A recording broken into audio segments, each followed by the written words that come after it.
Kami dari Asosiasi Petani Kelapa Sawit Indonesia mengucapkan terima kasih atas perhatian dan gerak cepat dari Bapak Wamentan dalam rapat selama sudah dua kali ini kita lakukan, dan hasilnya sudah terbukti Pak. Walaupun ada kenaikan harga TBS yang masih sedikit, itu antara 50 rupiah per kilo, tapi hasilnya sudah menunjukkan bahwa rapat ini sangat efektif Pak, dan kami harapkan setelah pengumuman ini harga tender di KPBN bisa tidak withdraw, kemudian juga harga TBS bisa kembali normal seperti sedia kala, supaya teman-teman petani kembali tersenyum, bahagia, dan bisa menyekolahkan anak-anak.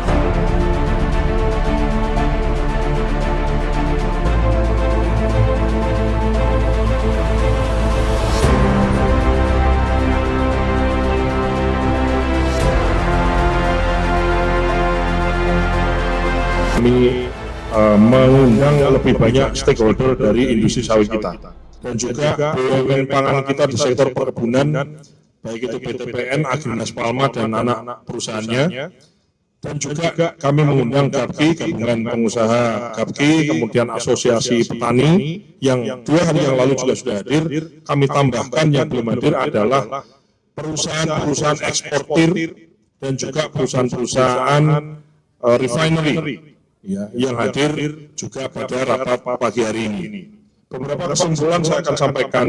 Satu, saya mengulang kesimpulan yang lalu saya sampaikan kepada peserta rapat bahwa kekhawatiran terkait PT DSI saya sudah berkoordinasi dengan pihak terkait, baik itu Danantara maupun saya lapor kepada Pak Mentan dan Pak Menko, disampaikan bahwa PT DSI adalah perusahaan pengelola dan pengawas yang melakukan secara transparan dan akuntabel nantinya, kemudian tidak mengambil keuntungan.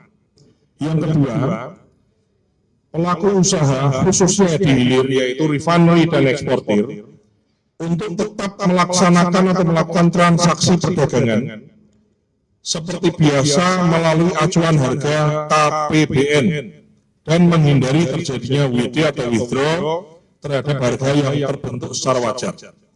Yang ketiga, kepala daerah, baik itu gubernur, bupati, dan atau wali kota, serta dinas-dinas terkait, menindaklanjuti Permentan 13 tahun 2024 itu sudah diatur semua tata kelolanya, khususnya ya, adalah dalam penetapan harga TBS untuk mitra plasma dan mitra swadaya. Serta aktif, ya kepala daerah tadi juga kita minta aktif melakukan pemantauan terhadap harga pembelian TBS oleh PKS dan memastikan pabrik kelapa sawit PKS di wilayahnya membeli TBS sesuai dengan Permentan 13 nomor 13 tahun 2024, dan selanjutnya bila ditemukan adanya pabrik kelapa sawit yang membeli tandan buah segar yang tidak sesuai dengan ketentuan, agar diidentifikasi PKS-nya itu. Yang nomor 4, jika ada pelanggaran kegiatan-kegiatan sesuai dengan Permentan, tentu ada sanksi administratif dan juga pencabutan izin barangkali gitu. Dan jika ada pelanggaran hukum, tentunya Kementan menggandeng Satgas Pangan.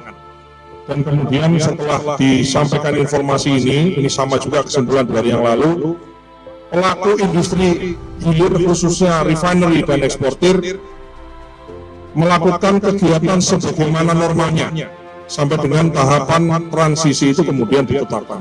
Yang terakhir, yang keenam adalah diminta, ya, kami atas nama pemerintah meminta ke semua pelaku usaha industri sawit, setelah diumumkan ini transaksi perdagangan dilakukan secara adil, baik dari hulu sampai dengan hilirnya, dan dengan harga pembelian TBS yang sesuai dengan harga acuan CPO di wilayah masing-masing.